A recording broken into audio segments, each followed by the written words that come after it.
வணக்கம் நண்பர்களே, welcome to my channel let's play fantasy. இன்னைக்கு நம்ம என்ன மேட்சுக்கான ப்ரெடிக்ஷன் பார்க்க போறோம்னா, டிஎன்பிஎல்ல இரண்டாவது மேட்சான திண்டுக்கல்லுக்கும் டிராகன்ஸுக்கும் திருச்சி கிராண்ட் சோலாஸுக்குமான ப்ரெடிக்ஷன் தான் பார்க்க போறோம்.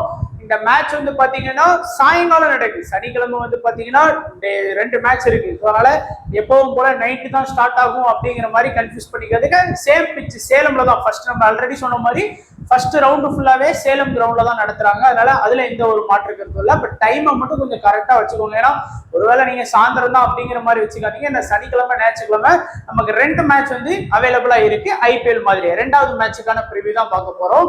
அண்ட் நம்மளுடைய டெலகிராம் சேனல்ல ஜாயின் பண்ணல அப்படின்னா மறக்காம ஜாயின் பண்ணிக்கோங்க.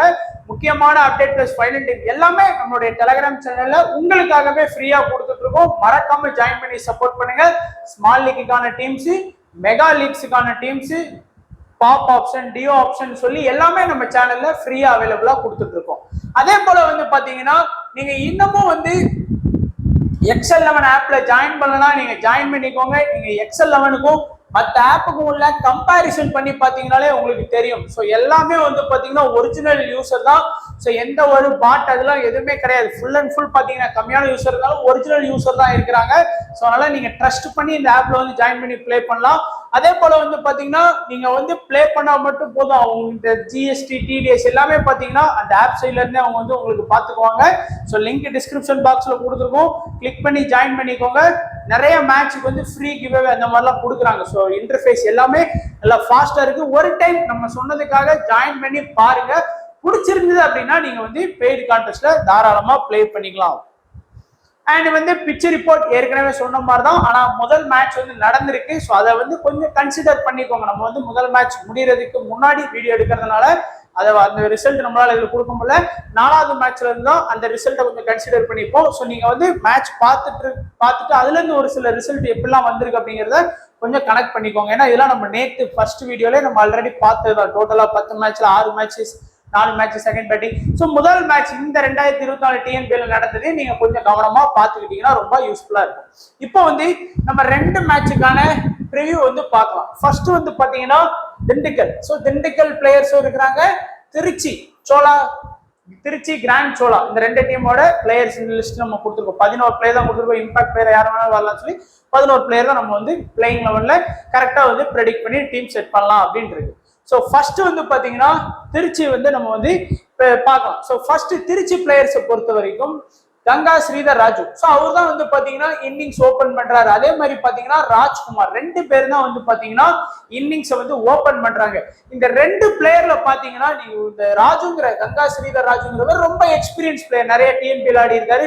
பிளஸ் தேவைப்பட்டால் வந்து பாத்தீங்கன்னா பவுலிங் ஆப்ஷன் வந்து எடுப்பாரு. அதுவும் ஸ்பின் தான் அவர் வந்து பவுல் பண்றாரு.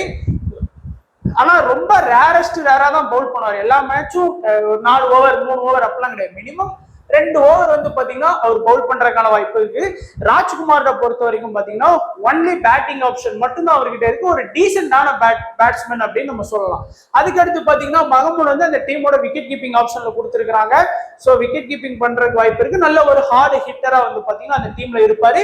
அடுத்து வந்து பாத்தீங்கன்னா சஞ்சய் யாதவ் வந்து நிறைய ரன் ஸ்கோர் பண்ணிருக்காரு. ஒரு சில சீரீஸ்லாம் அவர் வந்து பாத்தீங்கன்னா நமக்கு அதிக லீடிங் ரன்லாம் வந்து பாத்தீங்கன்னா எடுத்திருக்காரு.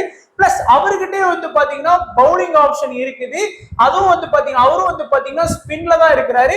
ஒரு 2 ஓவர் அதிகபட்சம் பவுல் பண்ணலாம். ஏன்னா அவங்களுக்கு ஆல்ரெடி ஒரு 5 ஆப்ஷன் இருக்கு. இம்பாக்ட் பிளேயர்லாம் இருக்கும்போது அவர் அதிகபட்சமே 2 ஓவர் தான் அப்படின்னு சொல்றேன். மேக்சிமம் 2 ஓவர் பவுல் பண்ணலாம். இப்ப அந்த 2 ஓவர் பவுல் பண்ணும்போது அதுல ஒரு விக்கெட்டோ இல்ல எக்கனாமி வந்து 12 பால்ல ஒரு 7 ரன் அந்த மாதிரி தான் கொடுத்திருந்தாருன்னா 3வது ஓவர் 4வது ஓவர் போடுறதுக்கு பாசிபிலிட்டி இருக்கு. அந்த 2 ஓவர்ல ரொம்ப அடி வாங்கிட்டாரு அப்படின்னா பவுலிங் வந்து அப்படியே ஸ்டாப் பண்ணிடுவாங்க. ஆனா ஒரு நல்ல எக்ஸ்பீரியன்ஸ் பிளேயர், நல்லா ஆடக்கூடிய ஒரு பிளேயர் அப்படின்னு சொல்லலாம். அதுக்கடுத்து வந்து பாத்தீங்கன்னா ஜாமல் வந்து பாத்தீங்கன்னா நல்ல ஒரு ஹார்டு ஹிட்டர். ஒரு மேட்ச்லாம் லாஸ்ட் சீசன்ல பயங்கரமா ஸ்கோர் பண்ணார். ஒரு 95+ பாயிண்ட் கிட்ட ரன் ஸ்கோர் பண்ணி கொடுத்தாரு. அந்த அளவுக்கு வந்து பாத்தீங்கன்னா ஒரு ஹார்டு ஹிட்டர். அடுத்து ராஜ்குமார் வந்து பாத்தீங்கன்னா ராஜ்குமார், ராஜ்குமார் 2 பேருக்கும் டிஃபரன்ஸ் இருக்கும். நீங்க பாத்தீங்கன்னா தெரியும். அண்ட் இவர் வந்து பாத்தீங்கன்னா ஒன்லி பேட்டிங் ஆப்ஷன் இருக்கக்கூடிய ஒரு பிளேயர், டீசென்டான பிளேயர் தான். அதுக்கடுத்து பாத்தீங்கன்னா ஆண்டனி தாஸ் பொறுத்த வரைக்கும் நல்ல ஒரு ஆல்ரவுண்டர். அதாவது ஃபாஸ்ட் வந்து பாத்தீங்கன்னா இவர் வந்து ஃபாஸ்ட் பவுலர். அதாவது கொஞ்சம் நல்லா வந்து ஃபாஸ்ட்ல வந்து பவுலிங் பண்ணக்கூடிய பிளேயர். பிளஸ் அவர்கிட்ட ஒரு பேட்டிங்கும் இருக்கு பிளஸ் பவுலிங் ஆப்ஷனும் பண்ணுவாரு. தேவைப்பட்ட அந்த டீம் வந்து டப்புனு விக்கெட் விடும்போது அவர் வந்து ஒரு மினிமம் வந்து பாத்தீங்கன்னா ஒரு 15ல இருந்து 20 ரன் வரைக்குமே அவர் ஸ்கோர் பண்ணி கொடுக்கக்கூடிய ஒரு டீசென்டான ஆல்ரவுண்டராகவும் இருந்திருக்கிறாரு. அடுத்து காட்சன் பொறுத்த வரைக்கும் ஒன்லி வந்து பாத்தீங்கன்னா ஸ்பின் பவுலிங் மட்டும்தான் இருக்கு. அதாவது ஒரு மெயின் ஸ்பின்னர் அப்படின்னு சொல்லலாம். அதாவது இப்போ சஞ்சய் யாதவ், கங்கா ஸ்ரீதர்ராஜ்லாம் வந்து பாத்தீங்கன்னா அவங்களோட வந்து ரோல் வந்து பேட்டிங், அடிஷனலா தான் பவுலிங் வச்சிருக்காங்க. ஆனா இவர் தான் அந்த டீமோட மெயின் ஸ்பின்னரா இருக்கிறாரு. லாஸ்ட் இயரும் வந்து பாத்தீங்கன்னா ஆடினாரு, நல்லாவே வந்து பாத்தீங்கன்னா பெர்ஃபார்ம் பண்ணி கொடுத்திருக்காரு. அடுத்து சரவணா பொறுத்த வரைக்கும் ஒரு ஃபாஸ்ட் பவுலர், நல்லாவே வந்து பாத்தீங்கன்னா விக்கெட் டேக்கிங் பவுலரா இருந்திருக்கிறாரு. அடுத்து ஈஸ்வரனும் அப்படிதான், நல்ல ஒரு ஃபாஸ்ட் பவுலர், ஒரு விக்கெட் டேக்கிங் பவுலரா இருக்கிறாரு. அதிசயராஜ் டேவிட்சன் நம்ம எங்க ஒரு தூத்துக்குடி சைடு அதை நினைக்க நல்லாவும் பவுலிங் பண்ணக்கூடிய ஒரு பிளேயர். இந்த 3 பேருமே ஃபாஸ்ட் பவுலர்ஸா தான் இருக்கிறாங்க. ஆண்டனி தாஸும் ஃபாஸ்ட், ஒரே ஒரு மெயின் ஸ்பின்னரா இவர் வந்து காட்சன் வந்து இருக்கிறார். ஸோ அதனால ஒரு நல்ல டீம் தான். So compare to Dindigul compare பண்ணும்போது கொஞ்சம் வீக் தான், ஏன்னா அங்க வந்து எக்ஸ்பீரியன்ஸ் பிளேயர்லாம் இருக்கிறாங்க. ஸோ அதெல்லாம் நம்ம இப்போ பார்க்கும்போது உங்களுக்கே புரியும் எப்படிலாம் நம்ம டீம் செட் பண்றோம் அப்படின்னு. திண்டுக்கல்ல பொறுத்த வரைக்கும் பாத்தீங்கன்னா ஒன்லி பேட்ஸ்மேன் தான். அதாவது பாத்தீங்கன்னா குமாரை பொறுத்த வரைக்கும் ஒன்லி பேட்டிங் மட்டும் தான் பண்றாரு. அதே மாதிரிதான் சிவம் சிங் வந்து பாத்தீங்கன்னா லாஸ்ட் இயர் வந்து 2 பேருமே திண்டுக்கலுக்கு ஓப்பனிங் ஆடினாங்க, நீங்க பாத்தீங்கன்னா தெரியும். அண்ட் 2 பேருமே அதுல வந்து சிவம் சிங் வந்து கொஞ்சம் நல்லா ஆடினாரு. லாஸ்ட் இயர் வந்து ஒரு சில மேட்ச்ல நல்லாவே பெர்ஃபார்ம் பண்ணி கொடுத்தாரு. அடுத்து வந்து பாத்தீங்கன்னா பாபா இந்திராஜை பொறுத்த வரைக்கும் விக்கெட் கீப்பிங் ஆப்ஷன்ல இருக்காரு. சோ பேட்டிங்கும் பண்றாரு பிளஸ் விக்கெட் கீப்பிங் ஆப்ஷன் இருக்கிறதுனால ஒரு நல்ல ஒரு முக்கியமான ஒரு பிளேயர். நல்ல நம்ம அது பேர் தப்பு ஞாபகம் முடியுது. இந்தியா, நம்ம இந்தியாவுக்கு தமிழ்நாடு, கேரளா, நம்ம மகாராஷ்டிரா இந்த மாதிரி லீக்ல ஆடும்போது வந்து பாத்தீங்கன்னா நல்லா ஆடக்கூடிய ஒரு பிளேயரா இருந்தாரு. ஸோ இப்பவும் நல்ல ஒரு ஃபார்ம்ல தான் இருக்காரு. அடுத்து வந்து பாத்தீங்கன்னா பூபதி குமார் வந்து பார்த்தோம்னா ஒன்லி வந்து பாத்தீங்கன்னா பேட்டிங் மட்டும் தான் ஆப்ஷன் இருக்கு அவருக்கு, வேற எந்த ஒரு ஆப்ஷனுமே கிடையாது. அதே மாதிரிதான் வந்து பாத்தீங்கன்னா கணேஷுக்கு வந்து பாத்தீங்கன்னா ஒன்லி பேட்டிங் ஆப்ஷன் மட்டும் தான் இருக்குது. அதுக்கடுத்து பாத்தீங்கன்னா ரவிச்சந்திரன் அஸ்வின், நம்ம சொல்லவே வேணாம் அஸ்வினை பத்தி. ஆனா அஸ்வின் இன்னொரு ஒரு பிளஸ் என்னன்னா கண்டிப்பா 4 ஓவர் பவுல் பண்ணிடுவாரு. ஆனா பேட்டிங் வந்து பாத்தீங்க அப்படின்னா எப்ப வேணாலும் அவர் வந்து ப்ரொமோட் பண்ணி ஆடலாம், முன்னாடியே ஆடுறதுக்கான வாய்ப்பும் இருக்கு. அது மட்டும் இல்லாம ஐபிஎல்லே வந்து பாத்தீங்கன்னா ஒரு RRக்கு வந்து ஒரு கணிசமான ரன் வந்து ஒரு பேட்ல இருந்து எதிர்பார்ப்போம். ஆனா இந்த மாதிரி லீக்ல வந்து ஐபிஎல்லோட ஸ்டாண்டர்ட் கம்மி தான், பவுலிங் ஆப்ஷன் கம்மி தான். ஏன்னா ஒண்ணு பெருசாலாம் ஒண்ணு பவுலிங் ஆப்ஷன் இருக்கும்போது அஸ்வின் மாதிரியான பிளேயர்ஸ் நல்லா ஸ்கோர் பண்றதுக்கு வாய்ப்புகள் இருக்கு. அடுத்து வந்து பாத்தீங்கன்னா பாட்டியா பொறுத்த வரைக்கும் நல்ல ஒரு ஆல்ரவுண்டர், ஸோ சூப்பரான ஒரு ஆல்ரவுண்டர். பேட்டிங்கும் பண்ணி கொடுக்குறாரு பிளஸ் பவுலிங்கும் வந்து பாத்தீங்கன்னா பண்ணி கொடுத்துட்டு இருக்காரு. லாஸ்ட் சீசன்லாம் சூப்பரா வந்து பாத்தீங்கன்னா திண்டுக்கலுக்கு வந்து பிளே பண்ணி கொடுத்தாரு. அதே மாதிரிதான் வந்து பாத்தீங்கன்னா கிஷோர்லாம் சொல்ல முடியாது லேட், நம்ம இன்னும் பேட்டிங் லைனப் எப்படி கிடைக்கும் அட்லீஸ்ட் நான் ஏற்கனவே சொன்ன மாதிரி ஒரு மேட்ச் ஆனாதான் நமக்கு தெரியும். இது இவரெல்லாம் வந்து பாத்தீங்கன்னா முன்னாடி கூட ப்ரோமோட் பண்ணி பேட்டிங் ஆடுறதுக்கான வாய்ப்புகள் அதிகமா இருக்கு, நல்ல யங் டேலண்டட் பிளேயர். அதுக்கடுத்து பாத்தீங்கன்னா வருண் சக்கரவர்த்தி ஐபிஎல்லே மேட்சுக்கு மேட்ச் 2 விக்கெட் 3 விக்கெட் போட்டு தள்ளினாரு இந்த டிஎன்பிஎல் மாதிரியான லீக்ல. அதுவும் இங்க வந்து இந்த கங்கா ஸ்ரீதர் ராஜுவும் சஞ்சய் யாதவும் தான் கொஞ்சம் சொல்ற லெவலுக்கு நல்லா ஆடக்கூடிய பிளேயர்ஸ். அதுவும் அவங்க மட்டும் அவங்கள அவுட் ஆகியாச்சுன்னா டீமே முடிஞ்சு. ஸோ அப்படியும் போது வருண் சக்கரவர்த்தி கண்டிப்பா 3 விக்கெட் 4 விக்கெட் இல்லைன்னா குறைஞ்சது 2 விக்கெட்டாச்சும் அவருக்கு வந்து நம்ம எக்ஸ்பெக்ட் பண்ணிடலாம். அடுத்து சந்தீப் வாரியர் வந்து பாத்தீங்கன்னா அந்த இனிஷியல் ஸ்டேஜ்ல வந்து ஜிடிக்கு எப்படி பவுல் பண்ணாரோ அதே மாதிரிதான் இங்க இருக்கும், பயங்கரமா அட்டாக் பண்ணுவாரு. அப்படிங்கும்போது கொஞ்சம் இவங்களோட பேட்டிங் வந்து கண்டிப்பா வந்து பாத்தீங்கன்னா ஸ்ட்ரகிள் ஆவாங்க. அண்ட் ராக்கி வந்து பாத்தீங்கன்னா ஸ்பின் பவுலிங் ஆப்ஷன்ல இருக்கிறதுனால உள்ள வர்றதுக்கு மேபி வாய்ப்பு இருக்கு, அந்த இடத்துல மட்டும் தான் வேற யாரும் வர்றதுக்கும் வாய்ப்புகள் இருக்குது. ஸோ 2 டீமோட பார்த்துட்டோம்.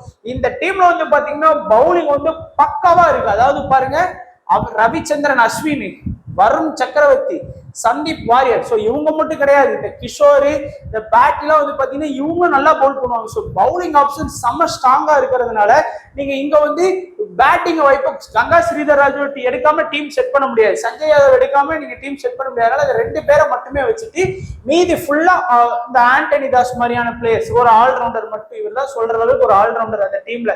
அதுக்கு அடுத்து வந்து பாத்தீங்கன்னா இந்த சரவணா வந்து பாத்தீங்கன்னா நல்லாவே பவுல் பண்ணுவாரு. ஸோ அதனால ஒரு 4 பிளேயர் மட்டுமே இந்த டீம்ல இருந்து எடுத்தா போதுமானது. 1 2 3 அண்ட் 4 அண்ட் எக்ஸ்ட்ரா ஒரு இது வேணும்னா நீங்க பவுலிங் ஆப்ஷனுக்கே போங்க, ஏன்னா பேட்டிங் ஆப்ஷன் பெருசா வேண்டாம் நமக்கு இன்னைக்கு மேட்ச்ல.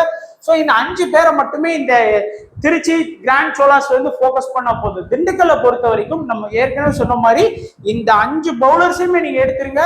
6வது வந்து பாத்தீங்கன்னா இந்திராஜி, 7வது வந்து பாத்தீங்கன்னா சிவம் சிங். இந்த 2 பேர் பேட்டிங்ல இருந்தா போதுமானது. ஒருவேளை உங்களுக்கு வந்து இந்த 2 மிடில் ஆர்டர்ஸ்ல யாராச்சும் வேணா நீங்க ட்ரை பண்ணலாம். பட் என்ன பொறுத்த வரைக்கும் இவங்களே முன்னாடியே திடீர்னு அஸ்வின்லாம் முன்னாடியே ப்ரொமோட் பண்ணி ஆடுறதுக்கு நிறைய பாசிபிலிட்டி இருக்கிறதுங்கிறதுனால இந்த 7 பிளேயர் இங்க இந்த டீம்ல இருந்து ஃபோக்கஸ் பண்ணுங்க. இங்க ஒரு 5 பேரை வந்து கண்டிப்பா ஃபோக்கஸ் பண்ணுங்க. கேப்டன் வைஸ் கேப்டன் அப்படிங்கிறது ரொம்ப முக்கியம். கேப்டன் வைஸ் கேப்டன் ஆப்ஷனை பொறுத்த வரைக்கும் மோஸ்டா அஸ்வினை கேப்டன் வைஸ் கேப்டன் வந்து வருண் சக்கரவர்த்தி இந்த மாதிரி ட்ரை பண்ணுவாங்க. இல்ல வருணை கேப்டனாகவும் அஸ்வினை வந்து விசியாவும் ட்ரை பண்றதுக்கு நிறைய பாசிபிலிட்டி இருக்கு. சஞ்சய் யாதவும் ஒரு பெஸ்ட் விசிக்குள்ள வருவார். ஸோ நம்ம அதுலயே வந்து நம்ம இப்போ ஒரு ஸ்மால் லீக் டீம் பார்த்துட்டு அதுல வந்து கேப்டன் வைஸ் கேப்டன் ஆப்ஷன் நான் கொடுத்துருக்கேன். நீங்க பாருங்க. ஸ்மால் லீக் டீமை பொறுத்த வரைக்கும் பாபா இந்திராஜி, சிவம் சிங்கு, ரவிச்சந்திரன் அஸ்வின், கங்கா ஸ்ரீதர் ராஜு, சஞ்சய் யாதவ், ஆண்டனி தாஸ், சரவணா, வருண், விக்னே, சந்தீப் வாரியர், கிஷோர். ஸோ எல்லாமே ஒரு சேஃபான டீமா தான் நம்ம கிரியேட் பண்ணியிருக்கிறோம். 2 டீமுக்குமே கொஞ்சம் பேலன்ஸ் இருக்கு. கேப்டன் வைஸ் கேப்டன் ஆப்ஷனை பொறுத்த வரைக்கும் ரவிச்சந்திரன் அஸ்வின், வருண் சக்கரவர்த்தி, சஞ்சய் யாதவ், சந்தீப் வாரியர் சொல்லி ஒரு 4 பேரை வந்து நம்ம வந்து கேப்டன் வைஸ் கேப்டன்ல சஜஷன்ல கொடுத்துருக்கோம். உங்களுடைய கேப்டன் வைஸ் கேப்டன் ஆப்ஷன் படி நீங்க வந்து ட்ரை பண்ணிக்கலாம். ஸோ இதுதான் நண்பா நம்மளுடைய ப்ரெடிக்ஷன். ஸோ கண்டிப்பா வீடியோ யூஸ்ஃபுல்லா இருந்திருக்கும். மறக்காம வீடியோ பத்தியான கருத்துக்களை கமெண்ட் செக்ஷன்ல சொல்லிட்டு போங்க. வீடியோவை லைக் பண்ணிருங்க, உங்களுடைய ஃப்ரெண்ட்ஸுக்கு ஷேர் பண்ணிருங்க. வீடியோ பார்த்த எல்லா நண்பர்களுக்கும் நன்றி, வணக்கம். தேங்க்ஸ் ஃபார் வாட்சிங் நண்பா.